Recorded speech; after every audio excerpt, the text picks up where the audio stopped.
ডিমের কোরমা রান্না করব, সেই জন্য মশলা কষিয়ে নিচ্ছি। আসসালামু আলাইকুম, কেমন আছেন সবাই? আশা করছি ভালো আছেন, সুস্থ আছেন।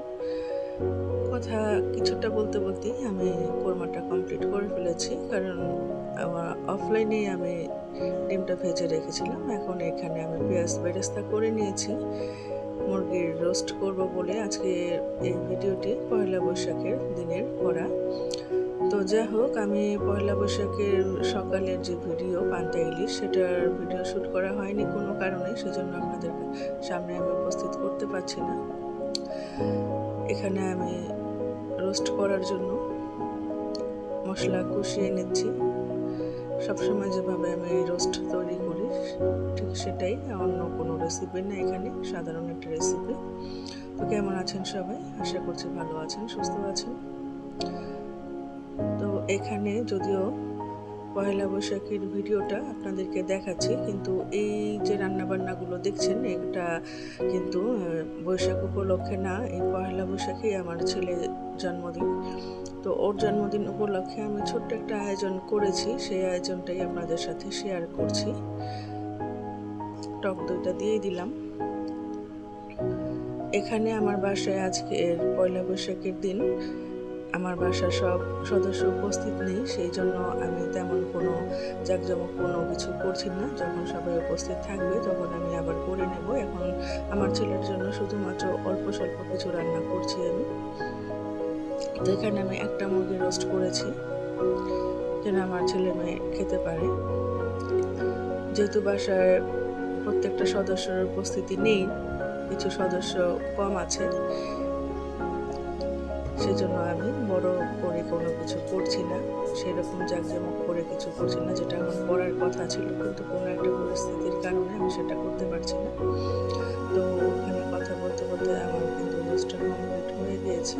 এখানে আমি মুরগির তরকারিটা অথবা রেজালা বলতে পারেন, সেটা করে নিয়েছি। ঝাল তরকারি একটা করেছি আমি, সেটাই আপনাদেরকে দেখাচ্ছি। সচরাচর আমি ব্রয়লার মুরগি যেভাবে রান্না করি ঠিক সেই রেসিপিটাই আপনাদের সাথে আবার শেয়ার করছি। তো আমার এই ভিডিওটি যারা দেখতে দেখতে এই পর্যন্ত চলে এসেছেন তারা একটা লাইক করে দেবেন, সাবস্ক্রাইব করে নেবেন। যারা করেছেন তাদেরকে অসংখ্য ধন্যবাদ। আর দয়া করে আমার ভিডিওটি কেউ স্কিপ করে দেখবেন না প্লিজ। তো মাংসটা আমি একটু ভেজে নিলাম তেলের মধ্যে পেঁয়াজের সাথে। এখন আদা দিয়ে দিচ্ছি। এটা আমি ঝাল করব, একটু ঝাল ঝাল করব।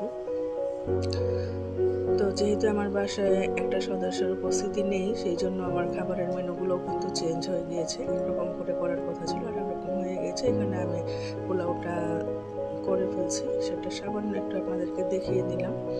পোলাওয়ের রেসিপি আপনাদের সাথে শেয়ার করছি না।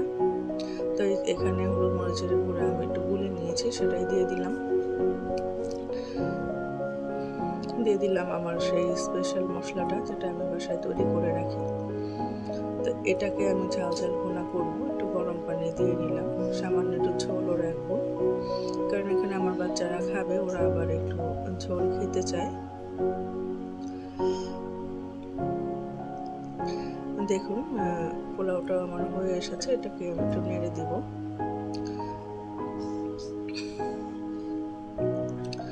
পাশে আমার তরকারিটাও রেডি আছে। রান্না তো আমার প্রায় কমপ্লিট। এটা এখন পরিবেশনের জন্য উপযোগী হয়ে গিয়েছে। আর এটা হচ্ছে রাতের ভিডিও।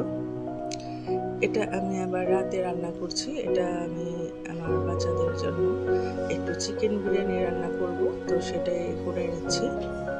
এটা সম্পূর্ণ আমার রেসিপি, এটা অন্য কারো কাছ থেকে শেখা নয় বা কোনো ভিডিওতে দেখা না। এটা আমি যেভাবে আমি মুরগির বিরিয়ানি অথবা তেহারি রান্না করি ঠিক সেটাই আমি আপনাদের সাথে শেয়ার করছি। এটা আমার নিজস্ব রেসিপি। আমি এর আগেও ভিডিওতে আপনাদেরকে দেখিয়েছি, হয়তো বা খেয়াল করেছেন। তো মাংসটা আমি কষিয়ে নেব। এখন আমি এখানে চাল ভেজে নিচ্ছি, পোলাওয়ের জন্য চালটা ভেজে নিচ্ছি। এখন কিন্তু রাত হয়ে গিয়েছে, এটা বলছি বারবার আমি, পয়লা বৈশাখের দিনের ভিডিও। সেদিন রাতে আমি ওদের জন্য বিরিয়ানি করেছিলাম, সেটাই আবার দেখাচ্ছি।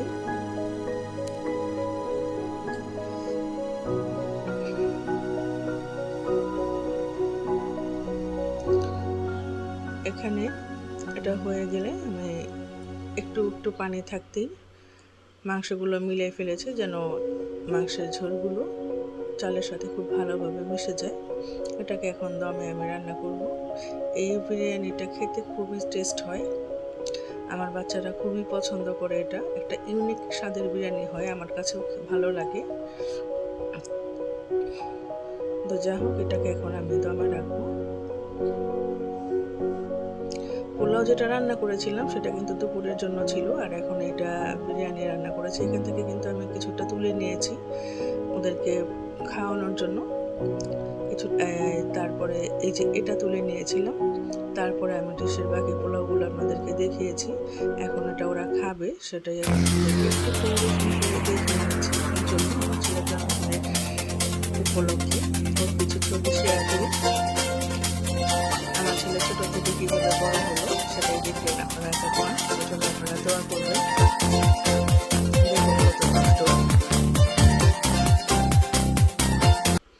এখন চলুন ওর আজকের একটা ছবি দেখাই। দেখুন এভাবে হাসছে, এই যে ওর কেক। এইটুকুই আজকের ভিডিও। আমি তেমন কোনো কিছু করতে পারিনি, কোনো একটা কারণে সব কিছু উলটপালট হয়ে গিয়েছে। তো আমার এই ভিডিওটি দেখার জন্য আপনাদেরকে অসংখ্য ধন্যবাদ। খোদা হাফেজ।